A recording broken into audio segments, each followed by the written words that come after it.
The council chamber floated in the darkness of space like a massive jewel. Inside, representatives from 47 different alien species sat in their designated seats.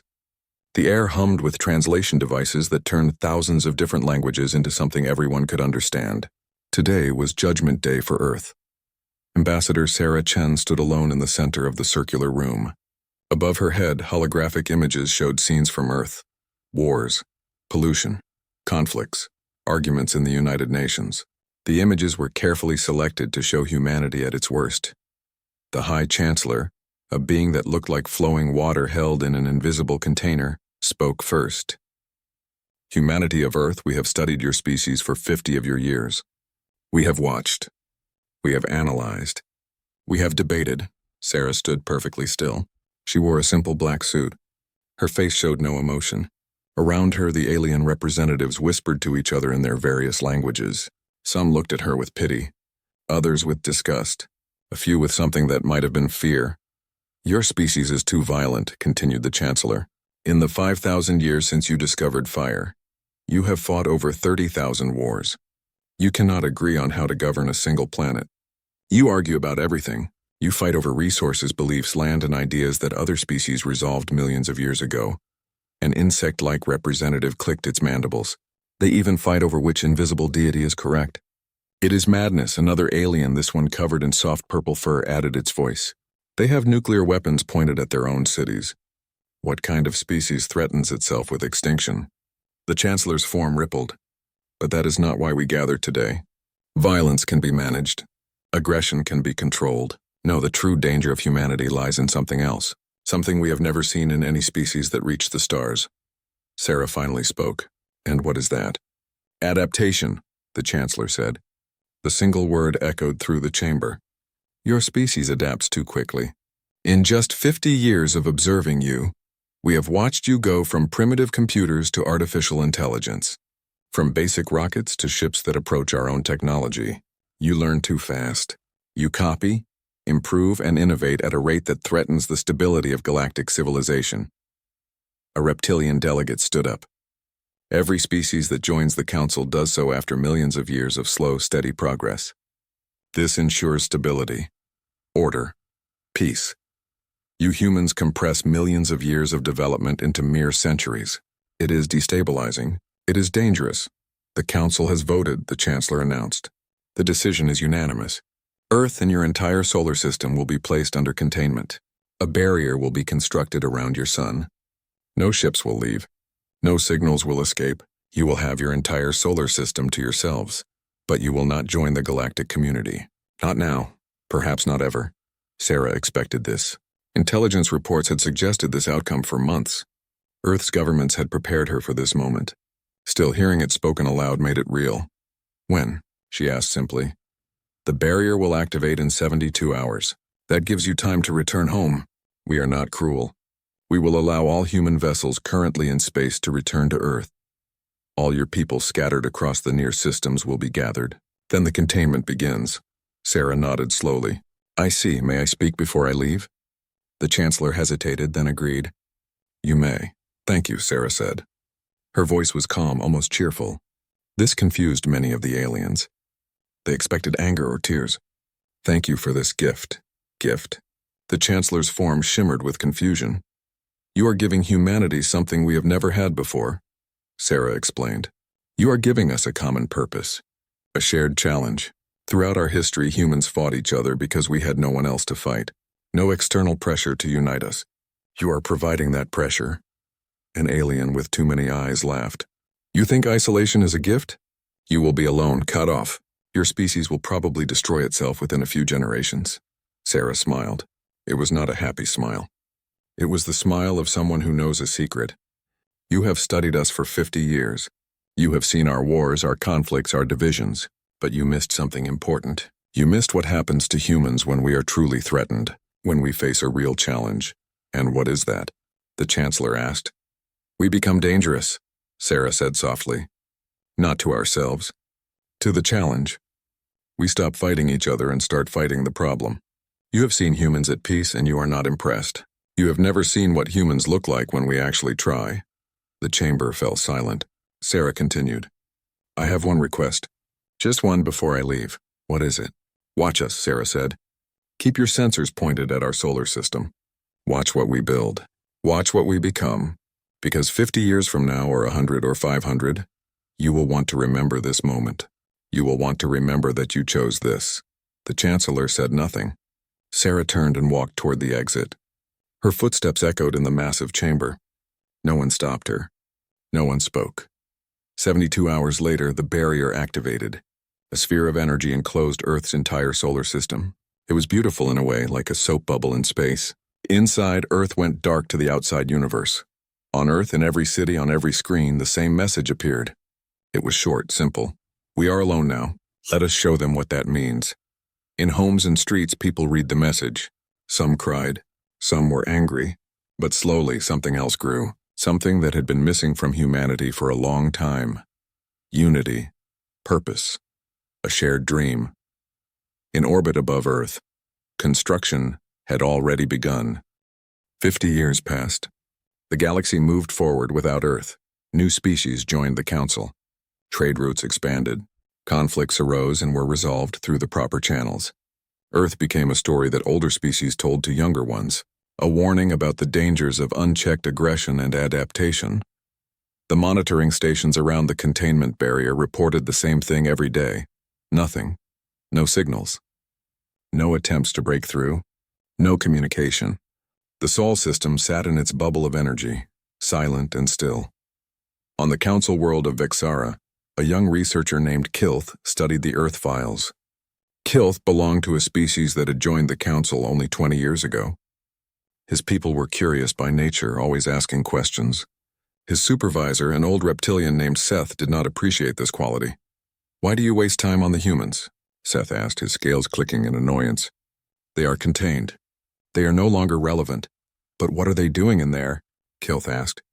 His large eyes blinked with genuine curiosity. 50 years of complete silence. No attempts to communicate. No attempts to escape. "Does that not seem strange?" "It seems like a species that has accepted its fate," Seth replied. "Or destroyed itself. Either way, it is no longer our concern." But Kilth could not let it go. He spent his free time reviewing the old footage of Ambassador Chen. Her smile haunted him. It was not the smile of someone defeated. It was the smile of someone who knew something you did not. Across the galaxy, strange things began to happen. Small things at first, easy to dismiss. A colony on the edge of Council space faced starvation when their crops failed. The Council sent aid, but it would take months to arrive. The colonists prepared to evacuate. Then one morning, they found cargo containers outside their settlement. No ships, no tracks. Just containers filled with food, medicine, and seeds that were perfectly adapted to their soil. No one knew where they came from. A research station working on an unsolvable problem in quantum mechanics found a data chip hidden in their supply shipment. The chip contained the solution they had been seeking for decades. The math was elegant, beautiful, and completely functional. No one claimed credit for it. Pirates plagued a trade route in the Outer Rim. The Council sent security forces, but the pirates always escaped. Then the pirates simply disappeared. Their ships were found drifting in space, empty. The crews were gone. In their place were detailed records of all their crimes and the locations of their stolen goods. A plague struck 3 different species at once. The Council's best medical minds could not find a cure. The disease spread rapidly, threatening millions. Then an abandoned research station was discovered with a cure already developed. The formulas were there. The medicine synthesized, enough for everyone. Again, no one took credit. These events happened over years. Each one was investigated. Each one remained a mystery. The Council issued official statements calling them coincidences or the work of anonymous benefactors. But rumors spread. Whispers in crowded markets and quiet stations. Some said the humans were responsible.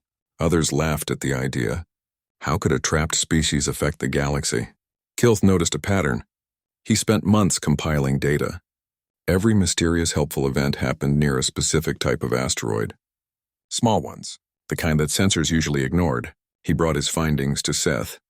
"Look at this," Kilth said, displaying his data.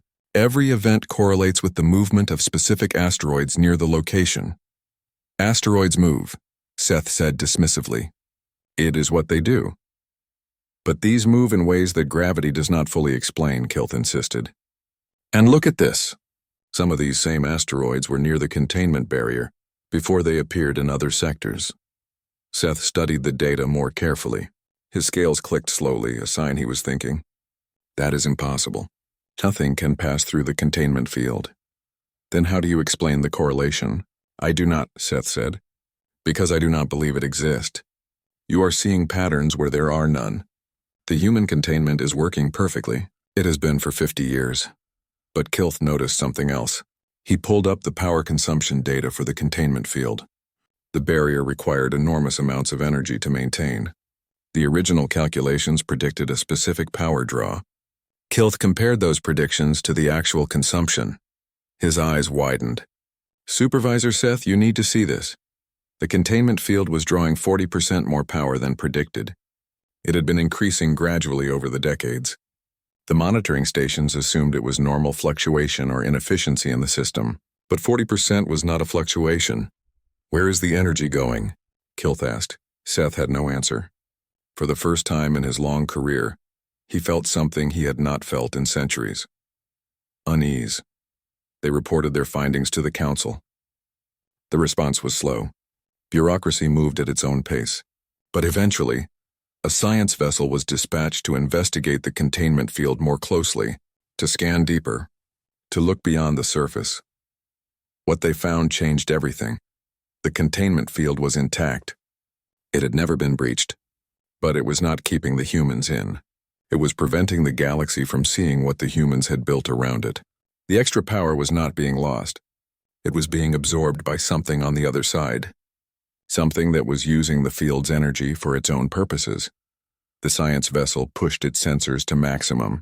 They penetrated deeper into the barrier than ever before. The data that came back made no sense at first. Then slowly the picture became clear. The moon was gone, not destroyed, transformed, hollowed out completely and converted into something massive. The sensors detected construction bays, forges, shipyards of enormous scale. Mars glowed with city lights. Billions of life signs. Oceans where there should be desert. Forests where there should be rust-colored dust. The asteroid belt was not a belt anymore. It was thousands of habitats, factories, refineries, all connected in a vast network. And the ships. Thousands of ships, maybe tens of thousands. They were unlike anything in Council databases. Their design was strange, elegant, and clearly advanced. They sat in perfect formation, waiting. The science vessel sent its data back to the Council. Emergency sessions were called. Species that had not spoken to each other in years suddenly found reason to communicate. One question echoed through every chamber, every meeting, every frightened conversation. How long had the humans been capable of breaking through the barrier? How long had they chosen to stay inside? Then a transmission came from Earth. It was simple, polite, almost friendly. We need to talk. This time we choose when and where. The galaxy had spent 50 years forgetting about humanity. Now humanity was reminding them. And the reminder terrified them. The emergency council session was the largest in recorded history. Every species sent their highest representatives. The chamber buzzed with fear, anger, and confusion. Holographic displays showed the scans of the Sol system. What humanity had built in just 50 years should have taken thousands of years, maybe millions. The High Chancellor, a different being than the one 50 years ago but holding the same title, called for order. We must respond to the human transmission. But first we must decide on our approach. Military response, demanded General Krax, a species known for their warrior culture. They have built a fleet in secret. They have violated the spirit of the containment. Even if not the letter, we must show strength. They have not violated anything, countered Ambassador Lyria, whose species valued law above all else. The containment was meant to keep them in their system. They have remained in their system. What they built inside is technically legal. Legal? General Krax's voice rose. They have ships that our sensors barely detected. They have technology we do not understand. They have clearly been interfering in galactic affairs. The mysterious aid, the disappeared pirates, the plague cure, it was them all along. The Chancellor raised a hand for silence. The question is not what they have done. The question is what we do now. They have asked to talk. We can send diplomats or we can send warships. Send both, suggested an old council member. A diplomatic fleet. Armed but not aggressive. We show them we are willing to talk, but we are not afraid. The council voted. The decision was made. A fleet would go. 300 ships. Enough to defend themselves. Not enough to truly threaten what humanity had built if the scans were accurate.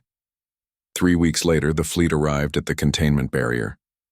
They waited in formation, weapons powered but not armed. The barrier shimmered before them like a wall of light. Then it dropped. For the first time in 50 years, the Sol system was visible to the outside universe. What the sensors had shown was real, but seeing it with actual visual confirmation made it more shocking. Earth was green and blue, more beautiful than the old records showed. The moon was a massive structure, clearly artificial, with ships moving in and out of enormous bays. Mars was truly terraformed, clouds swirling in an atmosphere that should not exist. Stations dotted the solar system like jewels. A single ship emerged to meet them. It was sleek, about the size of a council cruiser, but its design was completely unique. Smooth curves, no visible weapons, but something about it suggested power held in check. The ship transmitted a docking request. After a brief debate, the council fleet admiral agreed. The human ship docked with the flagship. Captain Maya Chen walked onto the council flagship.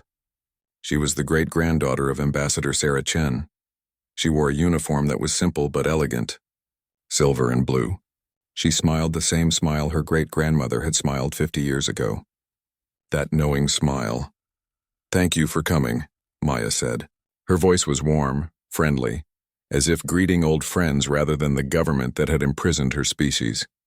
The fleet admiral, a being named Thorax with 4 arms and crystalline skin, did not return the smile.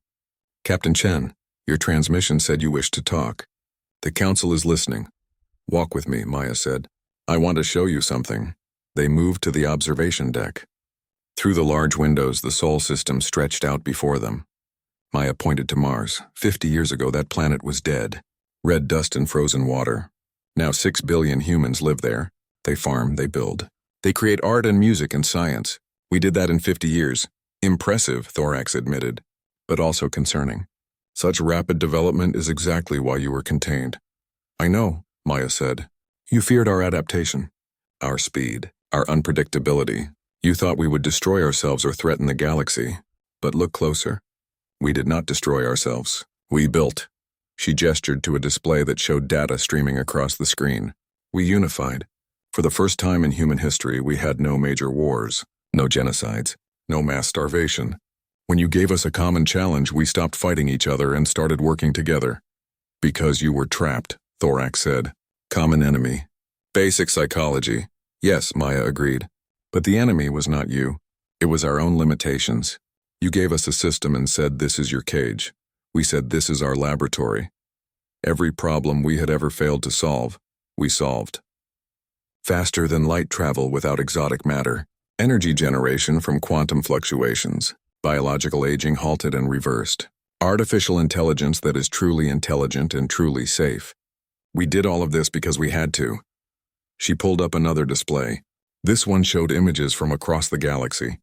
The food that mysteriously appeared at the starving colony, the plague cure, the captured pirate data, and this? Thorax asked. "That was us," Maya said. "We developed technology you do not have. Stealth systems that use dimensional shifting, ships small enough to look like asteroids. We left the system without breaking the containment. We traveled through dimensions that exist alongside this one, and we helped. We saved lives. We solved problems. We did this without asking for credit or payment. We did this because it was right." "You violated the containment," Thorax said, but his voice lacked conviction. "No," Maya corrected. "We never physically breached the barrier. We went around it, through spaces you did not know existed. Your containment was perfect for this dimension. We simply found others." Thorax was silent for a long moment. "Why are you telling us this? Why reveal yourselves now?" Maya's smile faded slightly. She became more serious. "Because hiding is over. We have built something in our system. Something new. A civilization based on principles the Council does not follow. We share technology instead of hoarding it. We solve problems instead of managing them. We believe in growth through challenge, not stability through stagnation." "That sounds like criticism of the Council," Thorax said carefully. "It is not criticism," Maya said. "It is a different philosophy. And here is what we want you to understand. We are not asking to rejoin the Council. We are not asking for your approval or your permission. We are informing you that we are opening our system to any species that wants to join us. No council approval needed. Thorax's crystalline skin darkened, a sign of alarm. You are creating a rival power structure that could destabilize the entire galaxy. Or it could improve it, Maya said. Competition drives innovation. Two different approaches to civilization give species choices. Some will stay with the council. Some will join us. Some will chart their own path. That is as it should be. The council will not allow this, Thorax said. Maya looked at him with those knowing eyes. Admiral Thorax, may I show you one more thing? She touched a control. The observation window suddenly displayed something new. Ships, thousands of them. They had been there all along, invisible, surrounding the entire council fleet. Human ships using stealth technology so advanced that the council's best sensors had detected nothing. We do not want war, Maya said softly. We will not start a conflict. But we will not be contained again. We will not ask permission to exist. We will not wait for approval to help species that need help. This is not a threat. It is a statement of fact. The human ships remained visible for exactly 10 seconds. Then they vanished again, as if they had never existed. Thorax stared at the empty space where the ships had been. He felt something he had rarely felt in his long military career. Outmatched. Not just in technology, but in thinking. The humans had planned this moment for 50 years. Every word, every reveal, every demonstration was carefully calculated. What happens now? Thorax asked quietly. Now? Maya said, her smile returning. Now you go back and tell the council what you have seen. Tell them humanity is no longer banished. We are free, and we are offering that freedom to anyone who wants it. She turned to leave, then paused. Oh, and Admiral, thank you. Thank you for the containment. Thank you for the pressure. Thank you for giving us the push we needed to become what we are now. We could not have done this without you. She left the observation deck. Thorax stood alone, watching the transformed Sol system through the windows. He understood now why Ambassador Sarah Chen had smiled 50 years ago. She had known. They had all known. The containment was not a punishment. It was an opportunity, and humanity had seized it with both hands. The galaxy would never be the same. The council chambers had never been so chaotic. Representatives shouted over each other. Translation devices struggled to keep up. Admiral Thorax stood in the center, his report displayed on holographic screens around him. The images of human ships, of terraformed Mars, of technology that should not exist, rotated slowly above the arguing delegates. This is an act of war. General Krax slammed his fist on his console. They surrounded our fleet. They demonstrated military superiority. We must respond with force. They also made clear they did not want war. Ambassador Lyria countered. They revealed their ships as a warning, not an attack. There is a difference.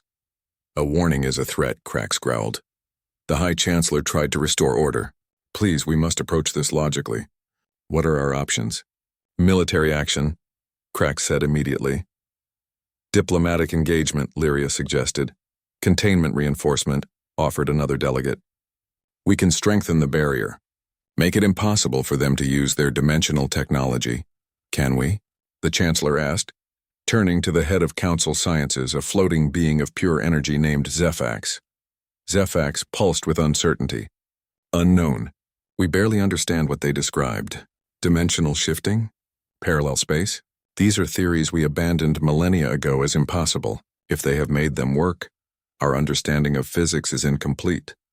Then we learn from them, said a young delegate. Kilth, the researcher who had first noticed the pattern, stood nervously. We approach them not as enemies or subjects, but as equals. We exchange knowledge. Equals. Krax laughed bitterly. They were contained for 50 years.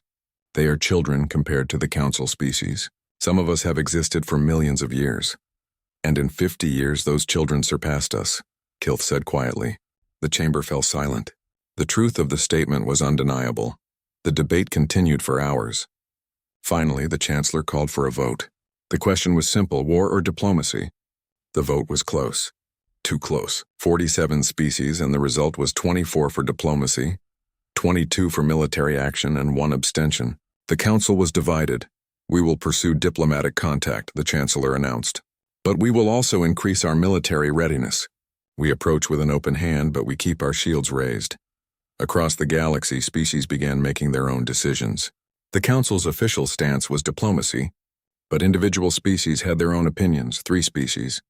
Smaller ones that had always felt overshadowed by the Council's larger members sent secret delegations to the Sol system. They arrived in small ships broadcasting peaceful intentions. Maya Chen met with each of them personally.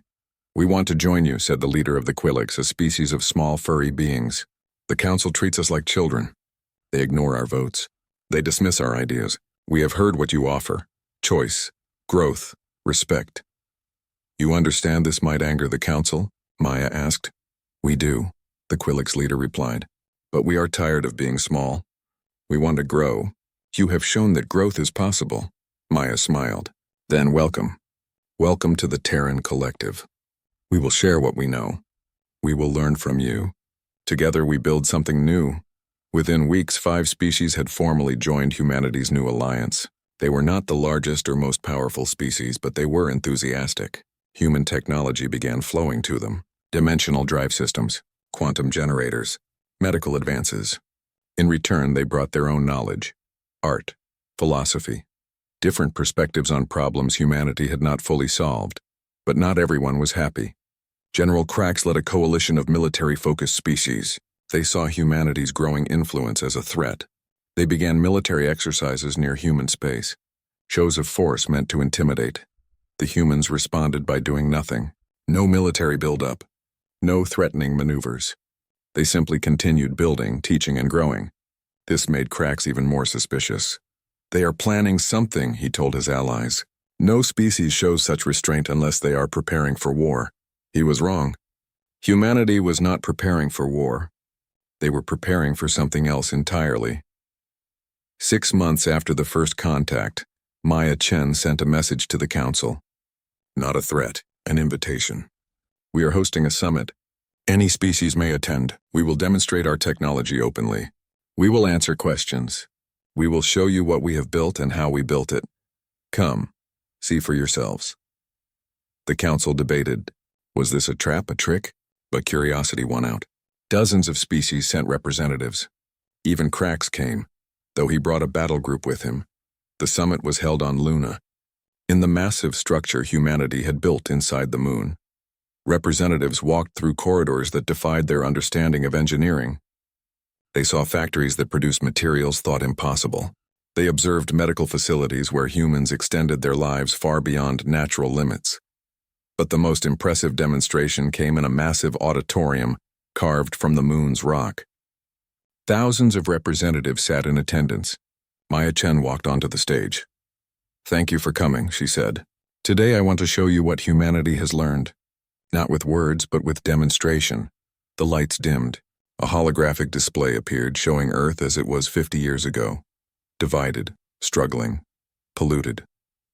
Then it showed Earth now, united, thriving, beautiful. "We did this in 50 years, Maya said. Not because we are superior. Not because we are special. But because we had to. You gave us a challenge and we met it. Now we want to share what we learned." She pressed a control. The display changed, showing schematics, technology designs, mathematical formulas. Everything. Every advance humanity had made, displayed openly for all to see. The auditorium erupted in shock. Species turned to each other in disbelief. This was knowledge worth fortunes. Technology that could change civilizations. And humanity was just giving it away? "This is madness," someone shouted. "You are giving away your advantage." "No," Maya said calmly. "We are creating allies. We are raising everyone up. Because we learned something important in our 50 years alone. Rising together is better than standing alone at the top." She looked directly at General Krax, who sat in the back with his arms crossed. "General, you fear us. You think we want to conquer? To dominate. But look at what we are doing. We are sharing. We are teaching. We are helping. Does this look like preparation for war?" Krax said nothing, but his expression was troubled. His worldview was being challenged. In his experience, power was something you held close, not something you shared. An older council member, one who had been silent throughout the debates, stood slowly. "Captain Chen, I must ask. Why share this? Why not keep your advantages? Bargain with them? Use them for leverage?" Maya's smile was sad. "Because we remember being alone. We remember being afraid.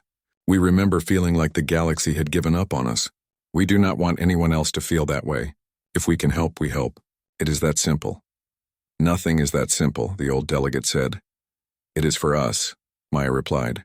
We spent 50 years learning to be better than we were. Not better than you. Better than ourselves. We learned that strength is not about having power. It is about using power wisely. She gestured to the schematic still displayed above. All of this is yours, free. No strings attached. Use it, improve it, share it, build something better than what we built. Please, we want you to surpass us. That is how everyone grows. The auditorium was silent. Then slowly one delegate began to clap. Then another, then more. Not everyone joined in. Some sat with arms crossed, suspicious. But many understood what humanity was offering. Not dominance, partnership. General Krax stood and left without a word. But as he walked to his ship, he was thinking. Truly thinking. His entire life had been about strength through force. Humanity was showing him a different kind of strength.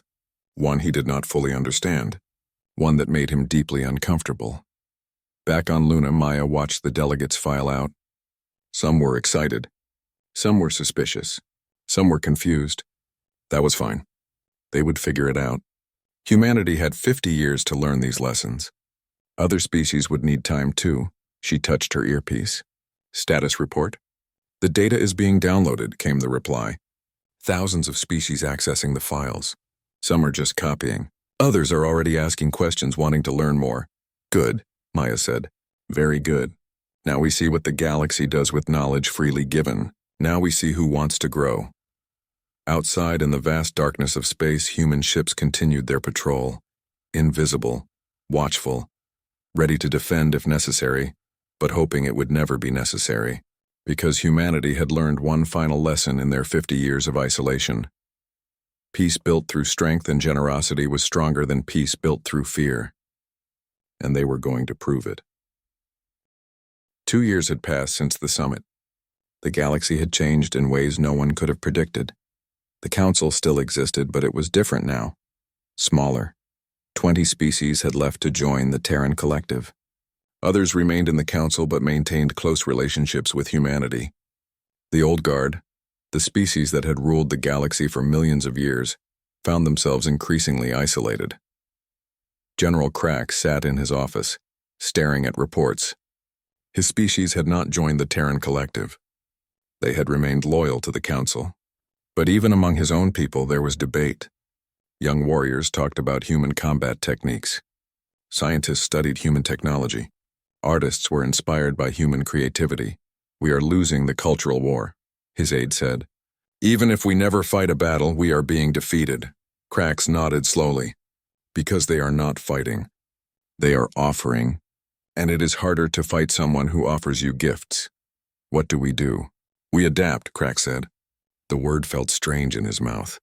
Adaptation was what he had always feared about humans. Now he understood why they were so good at it. Because adaptation was not weakness. It was the ultimate strength. On Earth, Sarah Chen sat in a garden. She was 120 years old, kept alive by the medical advances humanity had developed. She was the last of the original delegates who had stood before the council 50 years ago. She spent her days in this garden, watching flowers grow and thinking about the past. Maya visited her often. Today she brought news. Great-grandmother, the council has sent a formal request. They want to discuss reunification. Sarah smiled, the same smile she had given the council so long ago. Not reunification, partnership. We do not rejoin them. We work alongside them. Make sure they understand the difference. I will, Maya said, but I wanted to ask you something. Did you know? 50 years ago, when they voted to contain us, did you know we would end up here? Sarah was quiet for a moment. I hoped. I believed. But no, I knew humans would do something. I knew we would not just accept our fate.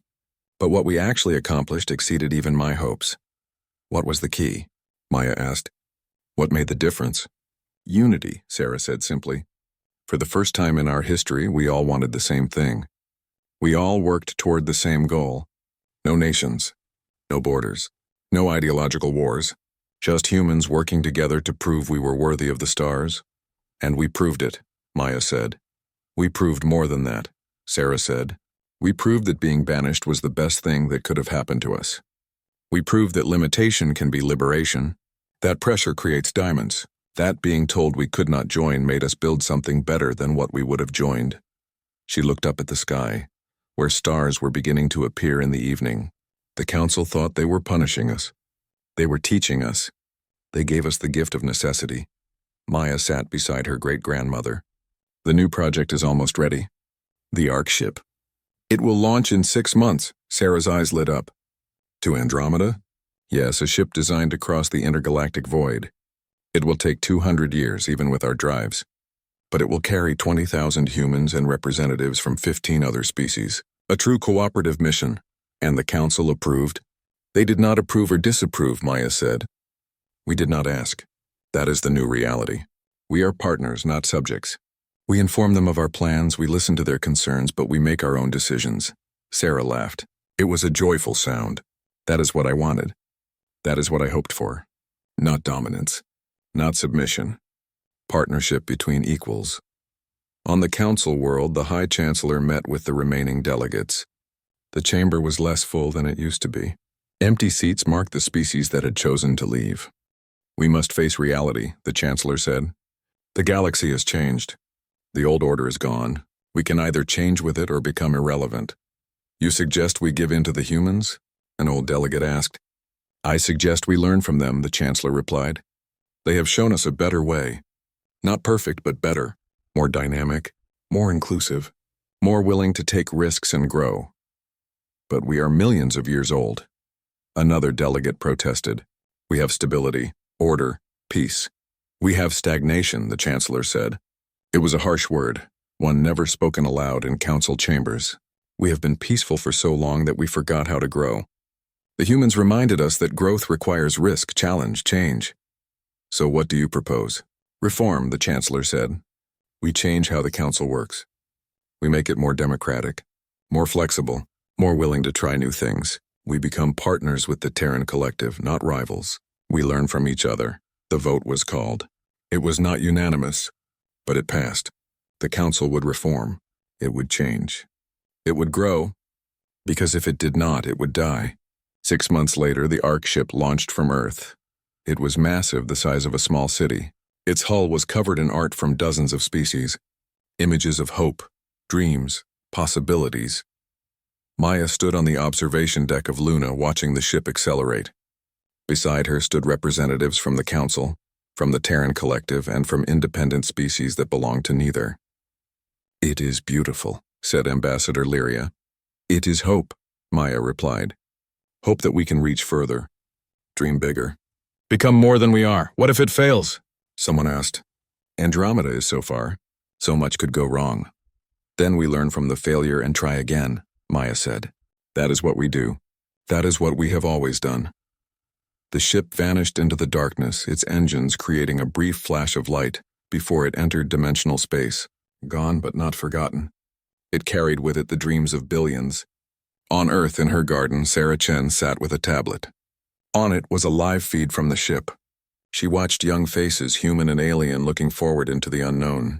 They were excited. They were not afraid. We did it, she whispered to herself. We took the galaxy's rejection and turned it into something beautiful.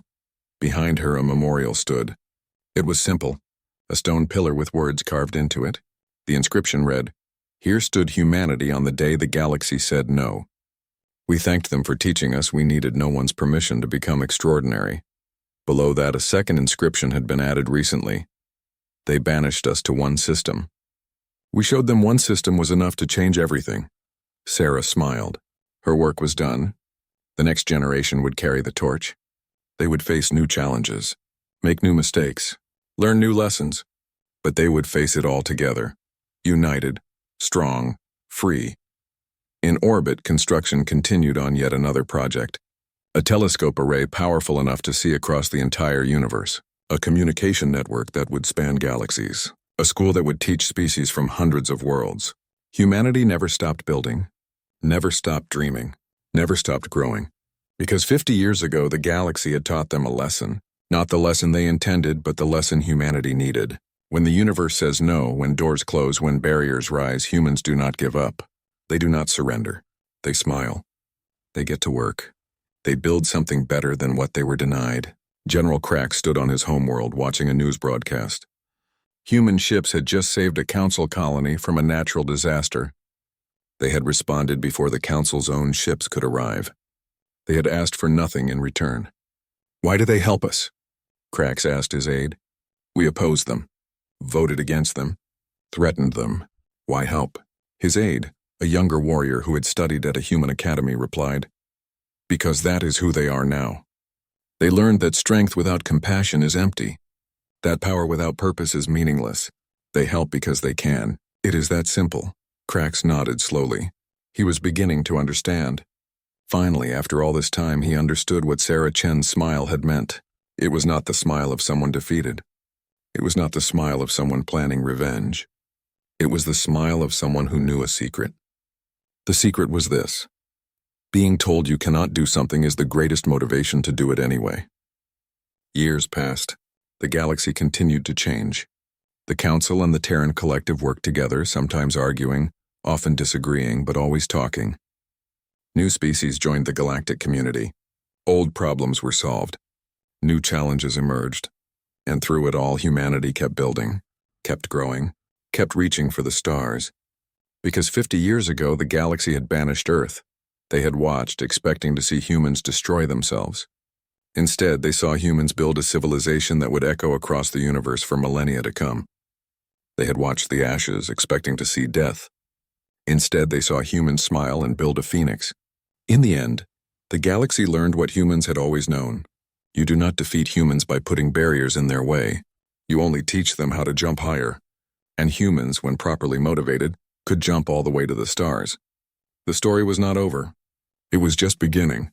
And somewhere in a garden on Earth, surrounded by flowers that had been extinct before humans learned to preserve them, Sarah Chen closed her eyes for the last time. She died smiling, because she had seen humanity do the impossible, and she knew they would keep doing impossible things for as long as they existed. The galaxy had banished Earth, and humans had thanked them for it, because humans understand what the galaxy had forgotten. The greatest gift you can give someone is the opportunity to prove themselves, and humanity had proven beyond all doubt that they belonged among the stars. Not because anyone gave them permission, but because they had earned it themselves.